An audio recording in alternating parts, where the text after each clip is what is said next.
पूज्य शास्त्री जी महाराज श्री धर्मजीवन दास जी स्वामी की प्रेरणा से, उनके आशीर्वाद से राजकोट गुरुकुल के 75 वर्ष हो रहे हैं। मैं राजकोट गुरुकुल के 75 वर्षों की इस यात्रा के लिए आप सभी को हृदय से बहुत बहुत बधाई देता हूं। भगवान श्री स्वामीनारायण, उनके नाम स्मरण से ही एक नव चेतना का संचार होता है। और आज आप सब संतों के सानिध्य में स्वामीनारायण का नाम स्मरण एक अलग ही सौभाग्य का अवसर है। मुझे विश्वास है इस ऐतिहासिक संस्थान का आने वाला भविष्य और भी यशस्वी होगा।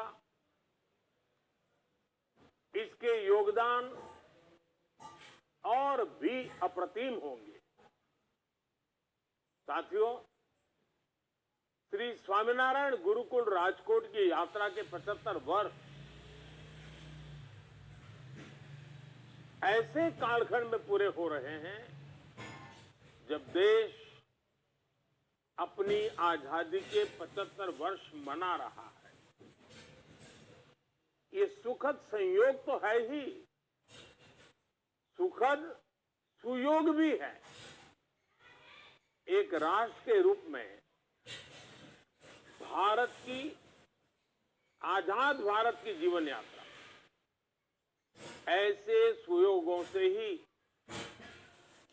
और हजारों साल की हमारी महान परंपरा भी ऐसे ही सुयोगों से ही गतिमान रही है। ये सुयोग है कर्मठता और कर्तव्य के सुयोग। ये सुयोग है संस्कृति और समर्पण के सुयोग। ये सुयोग है अध्यात्म और आधुनिकता के सुयोग। जब देश आजाद हुआ तो हमारे ऊपर ये जिम्मेदारी थी कि हम शिक्षा के क्षेत्र में भारत के प्राचीन वैभव और हमारा महान गौरव को पुनर्जीवित करें। लेकिन गुलामी की मानसिकता के दबाव में सरकारें उस दिशा में बढ़ी नहीं, और कुछ बातों में तो उल्टे पैर चली। और इन परिस्थितियों में एक बार फिर हमारे संतों ने, आचार्यों ने देश के प्रति इस कर्तव्य को निभाने का बीड़ा उठाया। स्वामीनारायण गुरुकुल इसी सुयोग का एक जीवंत उदाहरण है। आजादी के तुरंत बाद भारतीय मूल्यों और आदर्शों की नींव पर इस आंदोलन को, इस संस्थान को निर्मित किया गया। पूज्य धर्मजीवन दास जी स्वामी जी का राजकोट गुरुकुल के लिए जो विजन था, उसमें अध्यात्म और आधुनिकता से लेकर संस्कृति और संस्कार तक सब कुछ समाहित था। आज वो विचार बूझ, वो विचार बीज एक विशाल वटवृक्ष के रूप में हमारे सामने है। मैं गुजरात में आप सबके बीच में ही रहा हूं, आगपी के बीच में पला बढ़ा हूं, और ये मेरा सौभाग्य रहा है कि मुझे उस वटवृक्ष को आकार लेते हुए अपनी आंखों से करीब से देखने का सुअवसर मिला है। इस गुरुकुल के मूल में भगवान स्वामीनारायण की प्रेरणा रही।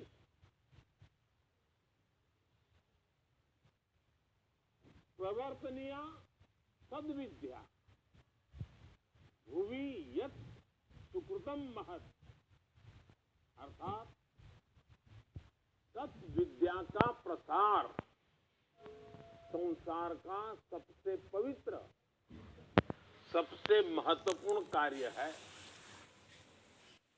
यही तो ज्ञान और शिक्षा के प्रति भारत का वो शाश्वत समर्पण है जिसने हमारी सभ्यता की नींव रखी है। इसी का प्रभाव है कि कभी राजकोट में केवल 7 विद्यार्थियों के साथ प्रारंभ हुए गुरुकुल विद्या प्रतिष्ठानम की आज देश विदेश में करीब 40 शाखाएं हैं। हर वर्ष यहां हजारों की संख्या में विद्यार्थी आते हैं। पिछले 75 वर्षों में गुरुकुल ने छात्रों के मन मस्तिष्क को अच्छे विचारों और मूल्यों से सींचा है ताकि उनका समग्र विकास हो सके। आध्यात्म के क्षेत्र में समर्पित युवाओं से लेकर इसरो और बार्क में वैज्ञानिकों तक हम गुरुकुल परंपरा ने हर क्षेत्र में देश की मेघा को पोषित किया है। और गुरुकुल की एक विशेषता हम सब जानते हैं और आज के युग में हर किसी को वो प्रभावित करती है। बहुत कम लोगों को मालूम है कि उस कठिन काल में भी और आज भी ये गुरुकुल एक ऐसा संस्थान है जो हर गरीब छात्र से शिक्षा के लिए एक दिन का केवल 1 रुपया फीस लेता है। इससे गरीब विद्यार्थियों के लिए शिक्षा पाने का रास्ता आसान हो रहा है। साथियों, आप सभी जानते हैं कि भारत में ज्ञान ही जीवन का सर्वोच्च उद्देश्य रहा है। इसलिए जिस कालखंड में दुनिया के दूसरे देशों की पहचान वहां के राज्यों और राजकुलों से होती थी, तब भारत को भारत भूमि के गुरुकुलों से जाना जाता था। गुरुकुल यानी गुरु का कुल, ज्ञान का कुल। हमारे गुरुकुल सदियों से समता, ममता, समानता और सेवा भाव की वाटिका की तरह रहे। नालंदा और तक्षशिला जैसे विश्वविद्यालय भारत की इस गुरुकुल परंपरा के वैश्विक वैभव के पर्याय हुआ करते थे। खोज और शोध ये भारत की जीवन पद्धति का हिस्सा थे। आज हम भारत के कण कण में जो विविधता देखते हैं, जो सांस्कृतिक समृद्धि देखते हैं, ये उन्हीं शोधों और अन्वेषणों के परिणाम है। आत्म तत्व से परमात्मा तत्व तक, आध्यात्म से आयुर्वेद तक, सोशल साइंस से सोलर साइंस तक, मैथ से मेटलर्जी तक और शून्य से अनंत तक हमने हर क्षेत्र में शोध किए, नए निष्कर्ष निकाले। भारत ने अंधकार से भरे उन युगों में मानवता को प्रकाश की वो किरणें दी जिनसे आधुनिक विश्व और आधुनिक विज्ञान की यात्रा शुरू हुई। और इन उपलब्धियों के बीच हमारे गुरुकुलों की एक और शक्ति ने विश्व का मार्ग प्रशस्त किया। जिस कालखंड में विश्व में जेंडर इक्वलिटी जैसे शब्दों का जन्म भी नहीं हुआ था, तब हमारे यहां गार्गी, मैत्रेयी जैसी विदुषियां शास्त्रार्थ करती थी। महर्षि वाल्मीकि के आश्रम में लवकुश के साथ ही आत्रेयी भी पढ़ रही थी। मुझे खुशी है कि स्वामीनारायण गुरुकुल इस पुरातन परंपरा को आधुनिक भारत को आगे बढ़ाने के लिए कन्या गुरुकुल की शुरुआत कर रहा है। 75 वर्ष के अमृत महोत्सव में, आजादी के अमृत काल में इस संस्थान की शानदार उपलब्धि होगी और देश के लिए महत्वपूर्ण योगदान भी होगा। साथियों, आप सभी बेहतर तरीके से जानते हैं कि भारत के उज्जवल भविष्य में हमारी आज की शिक्षा व्यवस्था और शिक्षण संस्थानों की कितनी बड़ी भूमिका है। इसलिए आजादी के इस अमृत काल में देश एजुकेशन, इंफ्रास्ट्रक्चर हो या एजुकेशन पॉलिसी, हम हर स्तर पर अधिक गति से, अधिक विस्तार से काम में जुटे रहते हैं।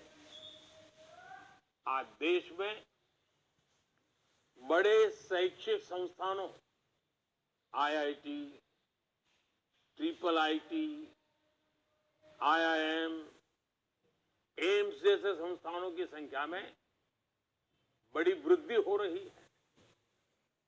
2014 के बाद से मेडिकल कॉलेजों की संख्या में 65% से ज्यादा की बढ़ोतरी हुई है।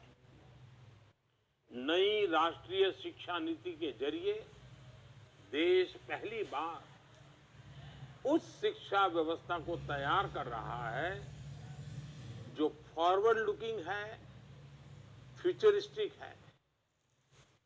जब नई पीढ़ी बचपन से ही बेहतर शिक्षा व्यवस्था में पलेगी और बढ़ेगी तो देश के लिए आदर्श नागरिकों का निर्माण भी स्वतः होता चला जाएगा। यही आदर्श नागरिक, आदर्श युवा 2047 में, 2047 में, जब देश आजादी के 100 साल मनाता होगा, विकसित भारत के सपने को सिद्धि तक लेकर के जाएंगे।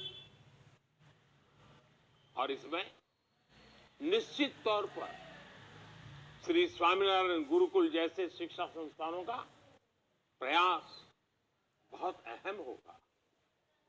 साथियों, अमृतकाल की अगले 25 वर्षों की यात्रा में आप संतों का आशीर्वाद और आप सभी का साथ बहुत महत्वपूर्ण है। आज भारत में और भारत के संकल्प भी नए हैं, उन संकल्पों की सिद्धि के प्रयास भी नए हैं। आज देश डिजिटल इंडिया, आत्मनिर्भर भारत, वोकल फॉर लोकल, हर जिले में 75 अमृत सरोवरों का निर्माण, एक भारत श्रेष्ठ भारत के विजन को लेकर आगे बढ़ रहा है। सामाजिक बदलाव और समाज सुधार के इन कार्यों में भी सबका प्रयास करोड़ों लोगों के जीवन को प्रभावित करेगा। मुझे विश्वास है स्वामीनारायण गुरुकुल, विद्या प्रतिष्ठानम जैसे संस्थान इस संकल्प यात्रा को इसी तरह ऊर्जा देते रहेंगे। और जब मैं आज आप सब संतों के बीच में आया हूं, 75 साल की एक बहुत बड़ी यात्रा जिसे आपने सफलतापूर्वक आगे बढ़ाया है, अब इसका विस्तार देश के युवाओं के लाभ में भी होना चाहिए। क्या मैं स्वामीनारायण गुरुकुलों से आज एक प्रार्थना कर सकता हूं? हमारा जो नॉर्थ ईस्ट है, आप तय करें कि हर वर्ष कम से कम 100 युवक 15 दिन के लिए नॉर्थ ईस्ट जाएंगे। नागालैंड है, मिजोरम है, अरुणाचल प्रदेश है, त्रिपुरा है, सिक्किम है। 15 दिन वहां जाना, वहां युवकों से मिलना, उनसे परिचय बढ़ाना, वहां की चीजों को जानना, आकर के उसके ऊपर लिखना। हर वर्ष कम से कम 150 युवक 15 दिन के लिए वहां जाएं। आप देखिए 75 साल पहले हमारे संतों ने कितनी कठिनाइयों में इस यात्रा को आरंभ किया होगा। आपको वहां जाकर के लिखेगा कि कितने होनहार युवक हमारे नॉर्थ ईस्ट में है। अगर उनके साथ हमारा नाता जुड़ जाता है तो देश के लिए वो एक नई ताकत जुड़ जाएगी। आप कोशिश कीजिए। उसी प्रकार से क्या हमारे संत समुदाय में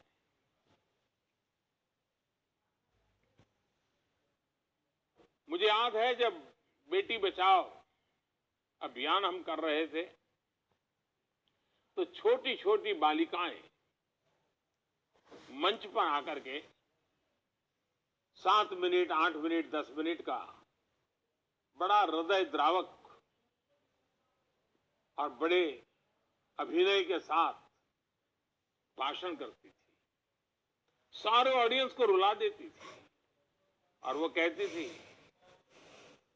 मां के गर्भ में से वो बोलती थी कि मां मुझे मत मारो। भ्रूण हत्या के खिलाफ आंदोलन का बहुत बड़ा नेतृत्व हमारी बेटियों ने गुजरात में किया था।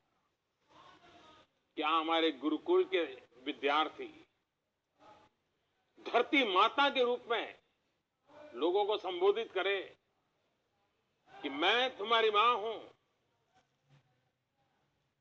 मैं तुम्हारे लिए अन्न, फल, फूल सब पैदा करती हूं, मुझे मत मारो। ये फर्टिलाइजर, ये केमिकल, ये दवाइयां, मुझे उसे मुक्ति दो। और प्राकृतिक खेती की तरफ प्रेरित करने के लिए किसानों के बीच में मेरे गुरुकुल के विद्यार्थी इस प्रकार से स्ट्रीट प्ले करे, शेरी नाटक करे। बहुत बड़ा अभियान गुरुकुल हमारे चला सकते हैं। और मुझे खुशी है कि गुजरात के हमारे गवर्नर श्रीमान आचार्य देवव्रत जी के नेतृत्व में प्राकृतिक खेती का बहुत बड़ा अभियान चला है।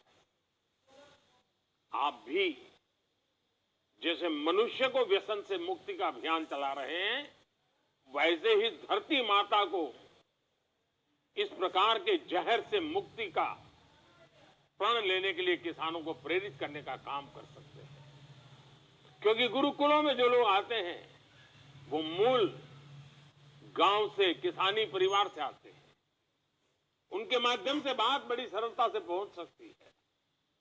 तो आजादी के इस अमृत काल में हमारे गुरुकुल, हमारे संस्कारित शिक्षित युवक उज्जवल भविष्य के लिए पर्यावरण की रक्षा के लिए, एक भारत श्रेष्ठ भारत के सपने को साकार करने के लिए अनेक नए विचारों, आदर्शों, संकल्पों को लेकर के चल सकते हैं।